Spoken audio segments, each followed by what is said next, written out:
First, let's just introduce everyone. We've got an incredible panel of, I believe, luminaries is the appropriate term.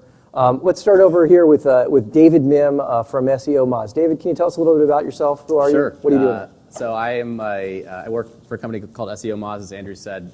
We are a online marketing analytics company with 20,000 subscribers, over 20,000 subscribers.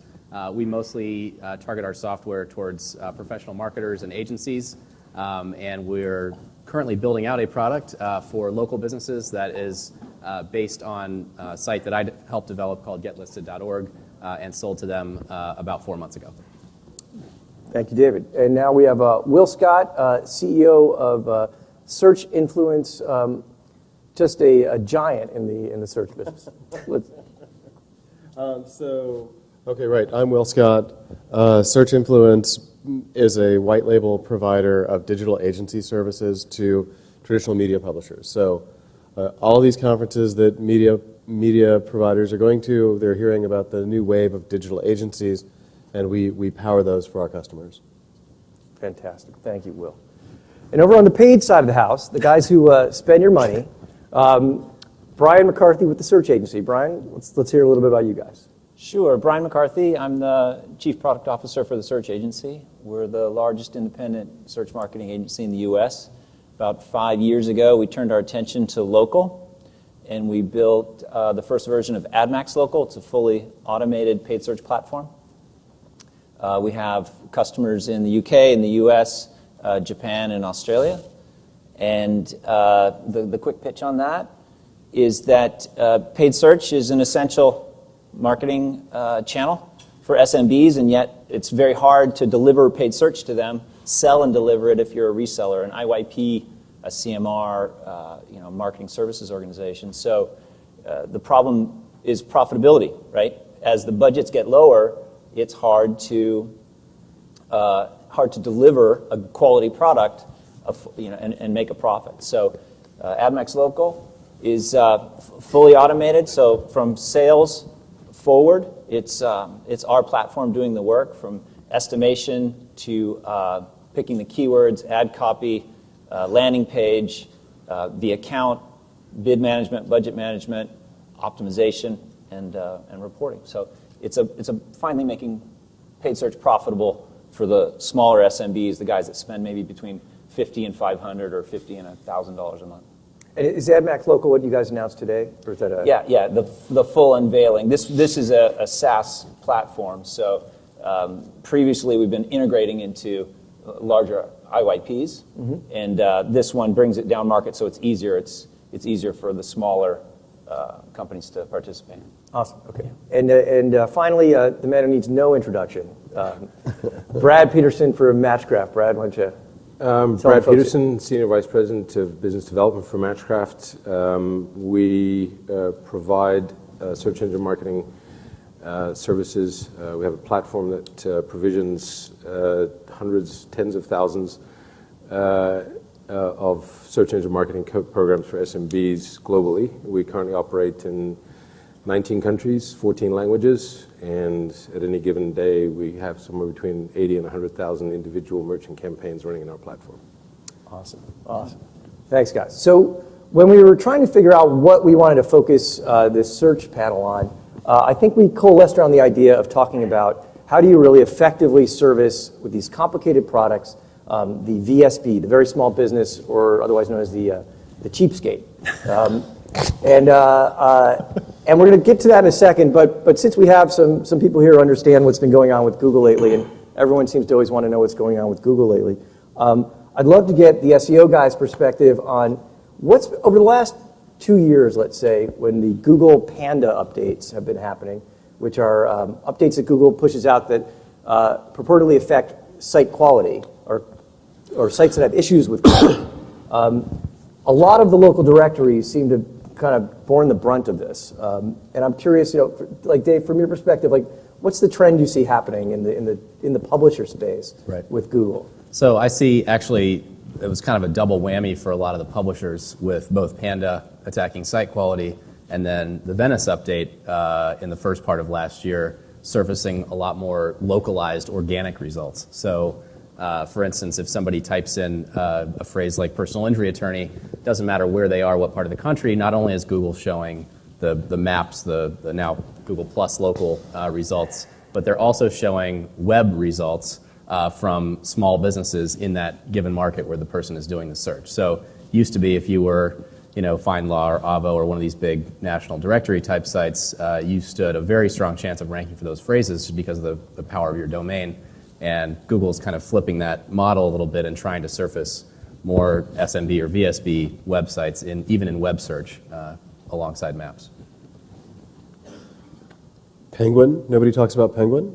Okay, So I love. For those who don't know, can you explain what Penguin is? Okay, so the Penguin update followed the Panda update, followed Panda 1, and I think we're up to like Panda 47 or something. And what it did was it targeted what were perceived to be low quality links, which has led to just like a rash of people calling our office saying, "Help me, I have bad links," right? And so it's kind of like walking into your doctor and saying, "Help me, I have cancer," right? Because there's simply no way that you can self-diagnose that kind of thing. Mm-hmm. And I think it all plays into Google's attempts to control us through fear, uncertainty, and doubt. Yeah, I was telling someone earlier today, it's a little bit right now, if you're in the SEO business, it's a little bit right now like being a doctor in the Congo in the middle of an epidemic. And people are walking into your tent and their arms are falling off and you're doing like triage and stuff like that. Anyway, so this horrible thing that's happening to businesses big and small in some ways is actually to the benefit of people like us who are selling these services. But particularly I think what's interesting, what Brad and I were talking about is what this is doing for directories that need to get more traffic to their site to puff up their numbers and show that they're really big and important is, I think, to your benefit, Brad. Can you tell us a little bit what's going on there? No, I think it is. So there was, and rightly so, I think there was, through the resort, the index, there was a lot of, there was pretty heavy impact on directories, especially directories that didn't have very robust content. Quality wasn't that great, and justifiably so. The issue for us was, or for many of our clients, was they still have an enormous amount of revenues tied up in those IYPs and these products through the subscription model.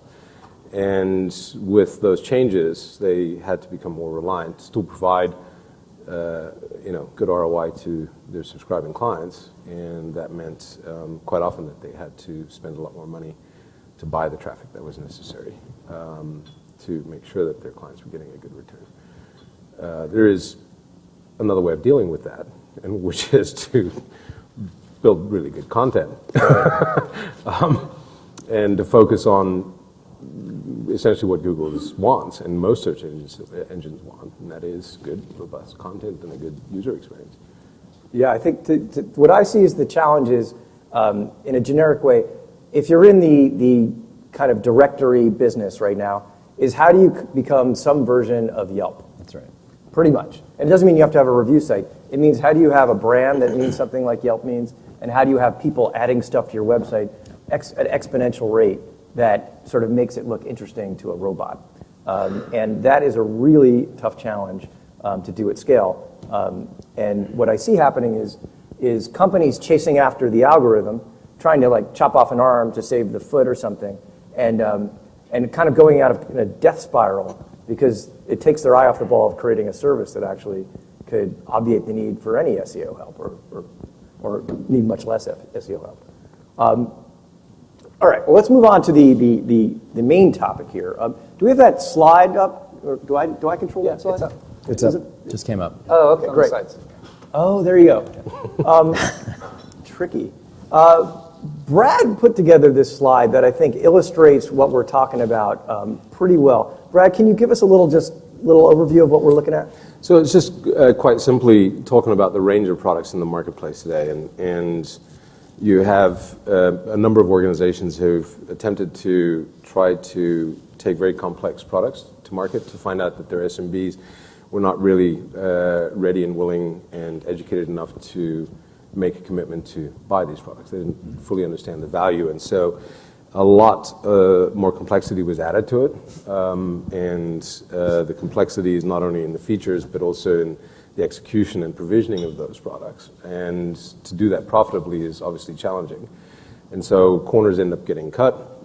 The merchant ends up with not the greatest experience in the world. Granted, they weren't prepared to spend a bunch of money on this, but that you have that sort of graveyard in the highly complex, low price kind of products, which I think has in many ways polluted our ecosystem for all of us collectively as an industry. Yeah, I would say I would average. I guess I'm going to bet if I look out in this audience, everyone here, in average, maybe like has been through 1.7 graveyard business models. I think somewhere maybe at some point. So one of the things so the question for everyone here is, great. So we've got these automated systems now. We're not in the graveyard now. We're really perfected the model. How do you effectively service these $100 a month guys? Can you in either SEO or SEM? And I think you said you could. Yeah, absolutely. So tell us about how you can do that. Sure. It's full automation, right? I mean, just like the SEO guys, if you try to help a single account, right, the moment that you spend you put a search expert on an account, you've lost your margin for the whole month, even if you spend maybe an hour or two on this $100 a month guy, right? Because the whole key here is to spend as much money as possible on the media, on our side of the table here, right? Right, because that's really where the value is. Yes, you have to have the right keywords, you have to have the right ad copy and landing pages and all of that, but it also just comes down to how much can you buy, because it's an auction marketplace, we're not going to be able to affect that. So what we've done is just automated everything. So we have very specific business areas. So you ask to the slide actually, right? You ask the location, what do you do and where do you do it?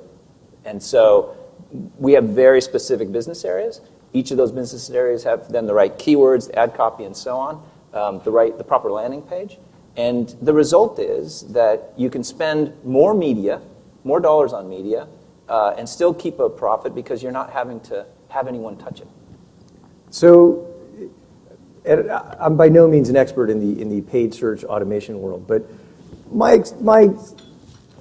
I seem to recall hearing lots of stories about these kinds of systems that all sound great, and then 6 months in, they're going off the rails. How is this system not that system? Well, I can't speak to everyone else, right? So it's hard for me to draw a comparison. What I can say is that there are industry benchmarks. Google, they will tell you what the retention rate is for SMBs. And generally speaking, the higher the monthly spend, the better the retention. The farther you go down, it's this problem being expressed. Yeah. And our retention rates, we're 5 years in the business, and our retention rates are better than the standard. So it works. Okay. And Brad, you said something to me interesting last night. You said, we are automation with significant human intervention, whatever that means. Whoops. No, I think Brian's point on automation, it is critical, especially when servicing the lower-end SMBs and the higher volume. I mean, we all know that SMB, it's definitely a pyramid, and the majority of your account base sits in that bottom end. To us, though, there's good automation and bad automation. I think there's a number of things that haven't been solved through automation, through the technology in the space today. And so for those things, you need to still rely on a human intervention or human editorial or curation process, right? So to us, fully automating, and we're slightly different, I think, Brian, completely automating keyword building is not been the most beneficial thing for the quality of the programs in our eyes. So we build very large taxonomies of keywords and ad copy, very granular, fine-grained taxonomies of keywords and ad copy that we leverage. We put a lot of intelligence behind it, but they are humanly built. We've tested a number of technologies. We've built some of our own technologies around crawling and semantic understandings of how words relate to each other and which ones are relevant. But many of the times we're dealing with clients who the content on the pages that we're crawling, the SMB's presence online, is not optimal for any kind of technology that you put against that. So it requires human intervention. As far as the management of the campaigns, I think there's a number of things that you can automate through bidding optimization. There's a number of things that make a lot of sense, and they've come a long way in the last few years. But it still requires, even on the lower end, still requires human intervention. So the question then becomes really, for the lower end clients, we know what the ideal campaign looks like. Most of the people in the room here understand what an ideal search engine marketing campaign looks like. In order to be able to do that in scale, in order to do that in very low budgets, you have to make some compromises. Just making the compromises in the right places becomes critical, right, as to whether you succeed or not.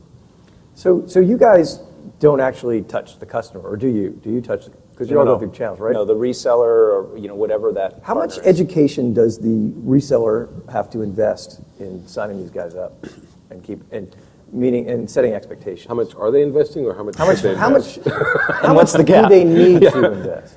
I think it's significant. I mean, these products have been in the space and have been plagued by high churn rates, and a lot of that comes out of the education of both the sales force and the SME, right? So what's critical in these lower-end products is you still need to, it's even more critical to create a really great experience, good results, well-designed products, and a sales force that understands them, who can eloquently sort of portray the value proposition to the merchant in order for you to be able to build off of that education. The great part is you only have to do this education kind of once, maybe a couple times, but that services you and your account base for a much longer period of time. It also allows you to bring more complex products to bear in the future. So I think that sort of that base level, sort of entry level product is critical to do well. Right? Got it. All right. We see it as train the trainer, right? Right. So just make sure that you don't oversell the product. Yep. And we've been doing this for a long time, so we've been able to take what works and try to train these people. And a lot of times they really need the training as well. Got it. So on the SEO side of the room, my SEO brother, I think it's safe to say we generally have traditionally regarded the PPC side of the room as kind of like Luddites, perhaps, right? Thank you. Something like that. Yeah. The number of variables that go into SEO are changing all the time, mind-blowingly complicated in some ways. Well, how do you make a $100 a month product when you've got this incredibly complicated system that needs to be run? Well, I mean, I think that it's just like anything else that you want to build a process around, right? You break it down to its component parts, and you decide which are the most important, and then you figure out a way to deploy them over the length of the contract so that you're adding value. And what we've seen is that if honestly, everything we do comes out of a kit of parts, right? And so it's a matter of what's the budget. It determines what you bring out of the kit of parts and bring to bear for the SMB. And at that $100 level, which I'd love to avoid as much as possible, you have to assure that you're only selling it in not terribly competitive markets where you have an opportunity to move the needle with just a little bit of more cleanup and presence management. Right. But I think that whether it's $100 or $500 or $1,000, it's really ultimately, can you assemble from your kit of parts effective tools that you can deploy over the length of a contract that you can then report on so that you answer the "what have you done for me lately" question, and then you've got a product that has a decent cost, decent value, and a high retention rate. So does the reseller have to be able to look at the customer and say like, oh, the $100 package ain't for you. You're in plastic surgeons in New Orleans, and you're competing against Will Scott. Yeah, so I think that I mean, we talk about this all the time, right? I mean, because we do have a challenge, and I really don't like this slide because low cost, high complexity equals death, right? But resting is not death. Yeah.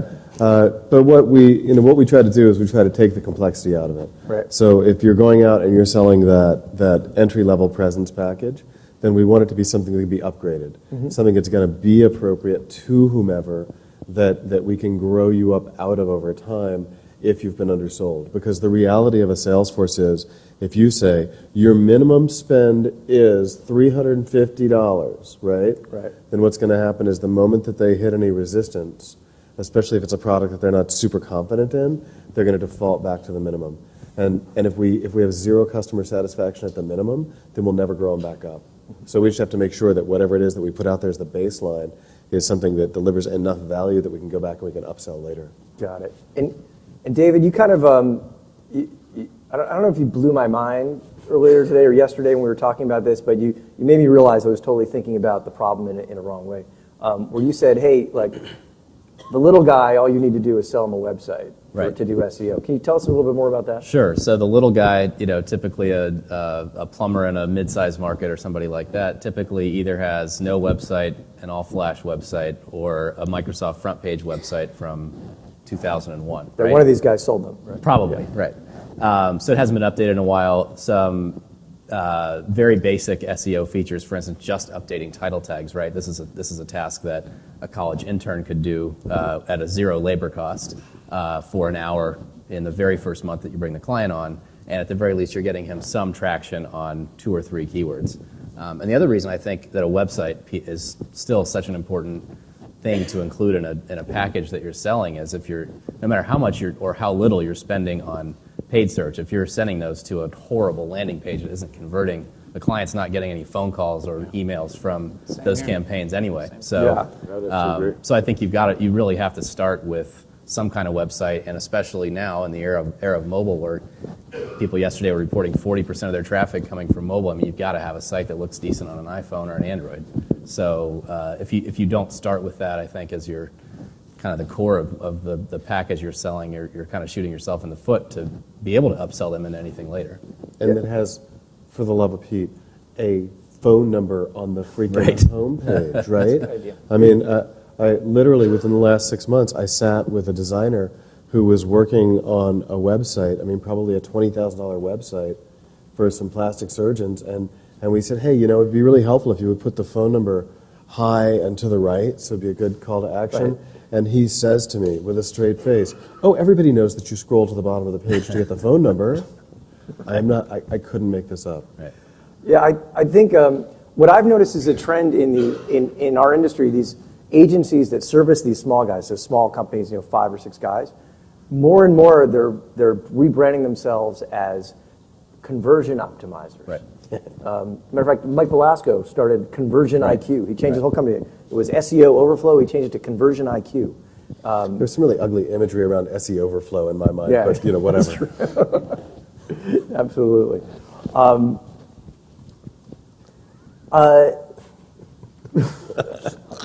Stop it.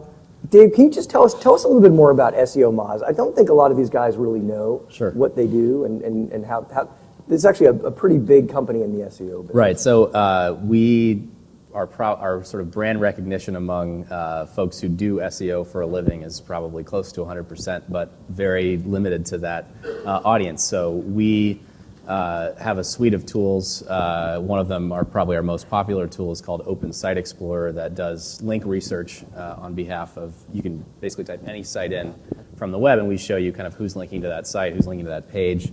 And as all of you probably know, that links are like the #1 off-page ranking factor for Google. So beyond title tags, it's probably the second thing that you would start with in a traditional SEO campaign. So we have marketers who are paying for subscription access to access Open Site Explorer and custom reporting and those sorts of features. So that's kind of what our core offering is. And as I said, we're kind of looking to move that a little bit more downstream to something small businesses can not only understand, but is useful for them, is actionable for them right out of the gate. So. Which is an outgrowth of the Get Listed tool, which I think is if you could talk about what is Get Listed and what was the intent. Sure. So we Get Listed, we started about 4 years ago, maybe 5 years ago now, I don't remember. And the goal is really to be the first touch point for businesses who either don't know anything about search or have been burned by a bad search provider in the past. And the idea is very simple. You come to the site, type in your business name and zip code, and we show you all the directories where either your information is wrong or you're not listed. And so one of the ranking factors for Google Maps is how many times you're listed correctly across the web and on which sites you're listed correctly. So we saw this as something that a business owner with time, a couple hours to do, could fill out these profiles, And if they didn't have the time, then hire an agency like Will's to go and do that stuff manually. So that's kind of the goal behind Get Listed, and what we sort of want to bring that same level of simplicity across a much wider range of these search engine ranking criteria. Cool. Thanks. Let's go over to the paid guys. So the enhanced campaign has been a big subject. I think I've heard it mentioned almost on every panel. And certainly every conversation about it here is, what do you think of enhanced campaigns? What do you guys think of enhanced campaigns? Well, I mean, everyone probably already knows that it's a bit of a forced opt-in from Google to make sure that everyone is buying mobile campaigns. The best practice was, until about 5 or 6 weeks ago, that you would have a separate mobile campaign, in addition to your desktop and tablet. And what they found, though, was that there was just very little adoption. People were just not buying mobile campaigns. So what they've done, again, I don't want to take too much time. Most of you probably already know this, but they've now made mobile is just a part of all campaigns. And there's a bid adjustment that you can use, right? So down to minus 90% of your bid, and up to maybe plus 300 or plus 900%. So depending on so what you guys need to know about this is that depending on what categories you're going after, you have to understand whether your traffic is better quality coming from mobile, and I think in some cases not as good quality, right? So you're going to have to figure out how to set that bid adjustment. So that's one thing. The other thing I think that hasn't been talked about yet, at least in any of the panels that I've been able to sit in on here, is the location. So for the national locals out there, I think you can immediately get some benefit by setting, they also have location bid adjusters as well. So if Google knows that the user is in X proximity to your location, then you can set a bid adjustment to increase the bid. So you are more likely to be shown when that guy is close to you. So I think that those are... I actually think that's probably one of the bigger innovations, because I know a lot of SEMs who struggle with geographic targeting. Yep. And so the ability to segment by geo with your bids just seems like a... Well, I think the other one that's really interesting is the way that they're dealing with day parting, right? Yeah, right. And that's the third. Yeah. So if if you're a sub shop, you can amp up your bids between the hours of 11 and 1, right? Or if you are, the pizza buffet, you can amp up your bids from 4 till 10 o'clock at night. Right. And you can join the two. Right. So it's between that time period and you're on a mobile device, then amp it up twice as much, right? Because you know that person's in that, and for that matter, so you get the aggregated bid adjustments to bring them up. But I mean, I think that what a lot of people don't want to say is that this was really a way for Google to get more revenue from mobile, because those of us who were smart enough to be running mobile campaigns had a cost per lead that was just stupid low, right? I mean, it was a fifth of the amount of our cost per lead on desktop because of the immediacy of the use case and the availability of inventory. Yeah, I think every year on the web, there's a new Wild Wild West sort of thing that scrappy guys can take advantage of and make a huge arbitrage on. And mobile AdWords was it for about the last year, I think. So, and wasn't there Google? Didn't they roll in click to call or something as part of enhanced campaigns? There was some. It's only reporting. Announcement around that. Yeah. But there's better reporting around calls, right? As well.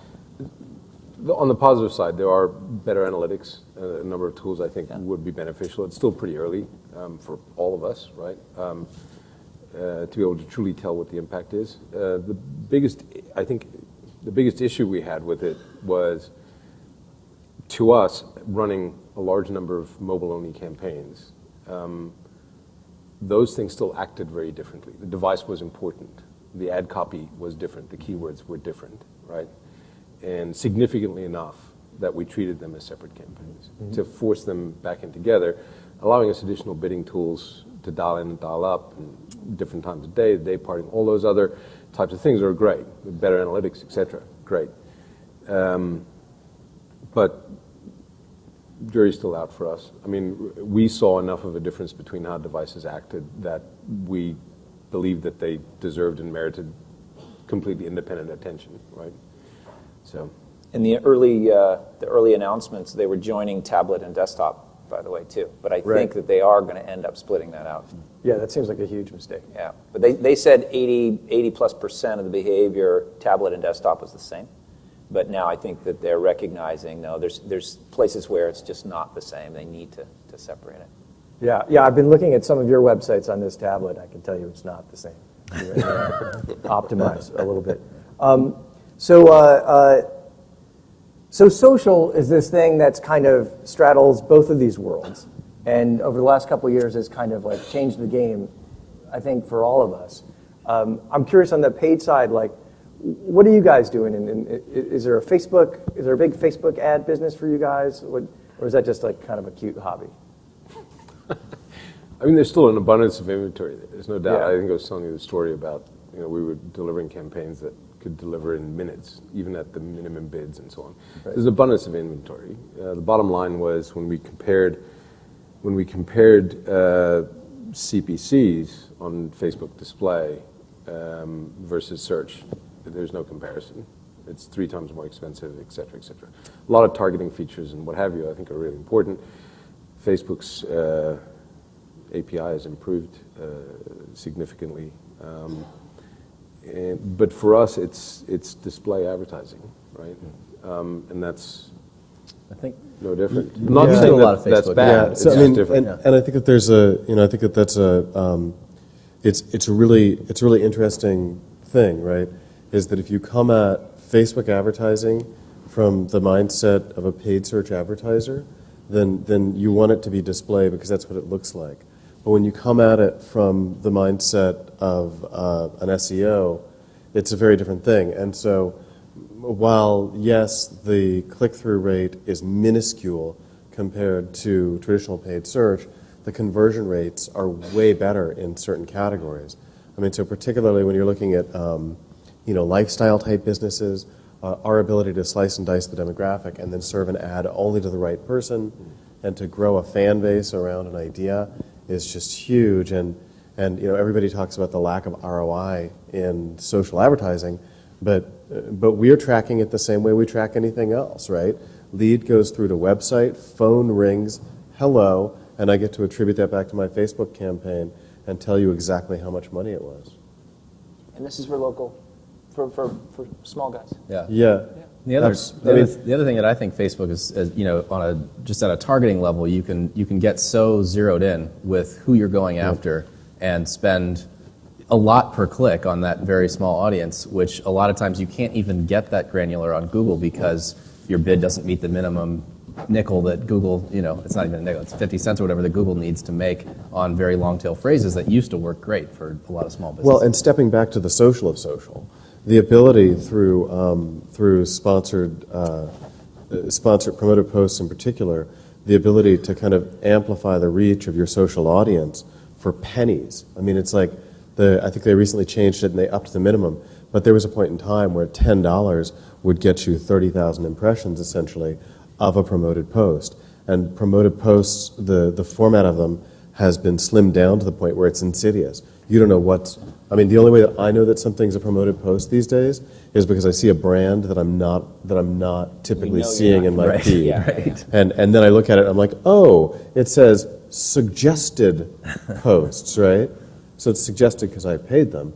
But I mean, literally, we've seen case studies where similar ad content, on the one side where we're going for just purely organic, we'll see a couple thousand impressions and maybe 200-300 viral impressions, like friend to friend, and then we'll throw $20 or $30 at it, and we'll see 20,000 impressions, and the viral amplification is huge as well because sponsored stories are like they're Facebook's internal algorithm is EdgeRank. A big driver of EdgeRank is engagement. You can buy engagement, ergo buy EdgeRank. Oh yeah, it appears like Facebook just took the equivalent of SEO on Google and said, okay, there's no such thing as free SEO anymore. Right.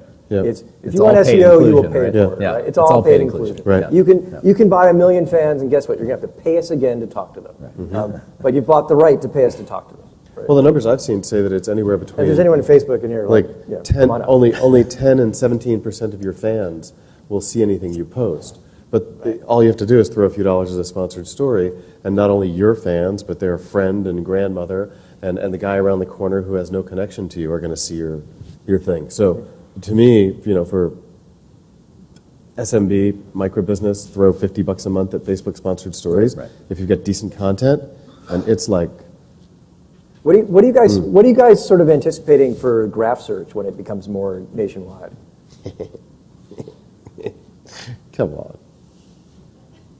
Is that a come on, like not worth even thinking It's like, about? come on, it's like there's so many better things to worry about right now, right? Right. I mean, I just think that it's kind of like I've had these great conversations recently where people are saying, so, do you think we need to start thinking more about Bing SEO? Because Bing is what you see under the crappy graph search, right? And I'm like, no, just don't worry about it, right? I think the uptake, even if you look at the numbers, and yeah, they're growing. I mean, like this is a Kelsey number. It says something like 20% of people have searched in social, but social's not about search; it's about discovery, right? So if I expose the right stuff to you, you're never going to want to search because I gave you exactly what you were looking for at the moment that you wanted it, and you bought my stuff. Yeah, but if I'm Facebook, right, and I'm investing in this, I don't know how much I'm investing in a search back end. Aren't I going to want to somehow push people through that or pull people through that? Yeah. I'm a little more bullish on Yeah? graph search. Yeah, I also think to what the gentleman from Service Alley was speaking to this morning, that the tightness of recommendations that graph search allows is pretty powerful. And I don't see, I think it's going to take Google quite a bit of time before they're able to map the tightness of circles on Google Plus, the way Facebook can map. But I don't user think there's the affinity. level. I don't think there's the level of brand association, right? I mean, like I always tell the story of how I used Facebook to find a tree service, right? And I posted an update, and I said, "Hey, who's got a good tree service?" Right? And I get a bunch of responses from people who are just like me, because my friends on Facebook are half search marketers and half like middle-aged dads in New Orleans, right? And so all of the middle-aged dads in New Orleans, they said, "Hey, call my guy Bubba," right? And so after 3 or 4 recommendations, I get a recommendation from a guy who's a landscaper, and I'm like, okay, I see domain knowledge there, landscaper, tree service, but I just don't. I mean, they're not going to have.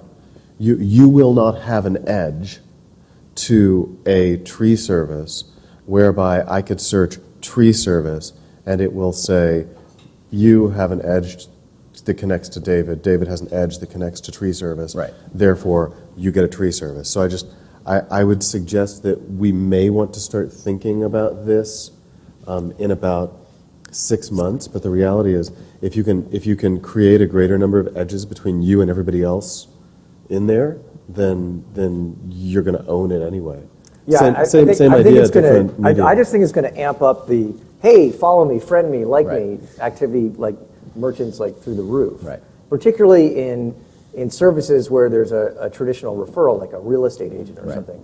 And I think that the nature of graph search is going to pull people into doing local queries, whereas now it's just, hey, show me pictures of funny people that I know. Highly dependent on business category. Yeah, Absolutely. Yeah, I mean, was it the same guy who just said? I mean, there will be those categories where it works very, very well, and then there'll be those that you want to stay away from. No one's going to like their DUI attorney, right? I mean, that's It was bankruptcy. I loved my DUI. It was bankruptcy attorney was the other example. We have a question from the crowd from Trevor Sumner of LocalVox. Google Places analytics appears to completely break February 19th. What do you think is the future of Google's ability to provide analytics? That's a known issue, Yes. apparently, and they don't give a rat's ass. Yeah. So the ability of Google to give you useful analytics is going to be entirely dependent on their business benefit, which means that the fact that their thing broke, it's not yet. I mean, even our friend Mike Blumenthal always says that their response to bug fixes or bug requests is also algorithmic. So until enough people start complaining about it in the forums, they're not going to give it any attention. And so I just don't think, I don't know, it's like, it's like complimenting the teeth of the alligator who's about to take off your leg. To trust any data that Google gives you wholly and to build a business case around it for reporting is just not terribly thoughtful, I think. I would say that internally it seems like they've put a lot of things on hold while they're ramping up their rumored business builder dashboard, which is apparently 18 months old 18 in the months rumor. overdue. Yes, so. That's right. 4 minutes ago, any other questions out in the audience? Anyone for these brainiacs? No one? Okay. Then, Brad, I'm going to ask you a question. Every time I talk to a client of mine who's selling PPC, inevitably they talk about, oh, this is crappy margins. I can't make any money on this. What's your answer to that?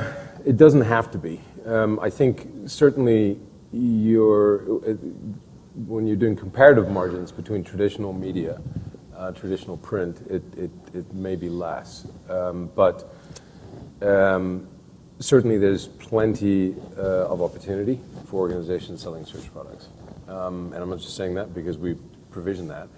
I think there have to be a sort of realignment of expectations. So the lower end, smaller products, trying to extract 50% margin off of sub $200 a month kind of search spends is probably not realistic.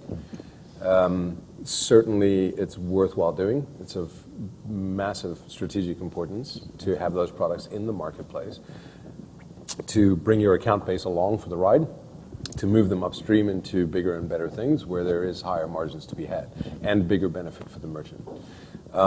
So it certainly can. I think there's been a big transformation over the past couple of years. I think everybody here is aware of that. Google working through the channel has certainly done a much better job incentivizing the channel. I think that's been tremendously helpful in dealing with that margin issue.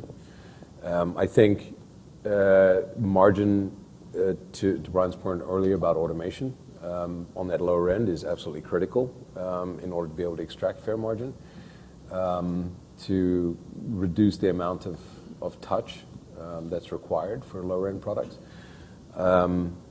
But if somebody had to say to me there's no money to be made reselling search or selling search products in the marketplace, I would really have to ask them about what they're doing and how they're doing it, because I think the execution part is critical. The design of the product is critical.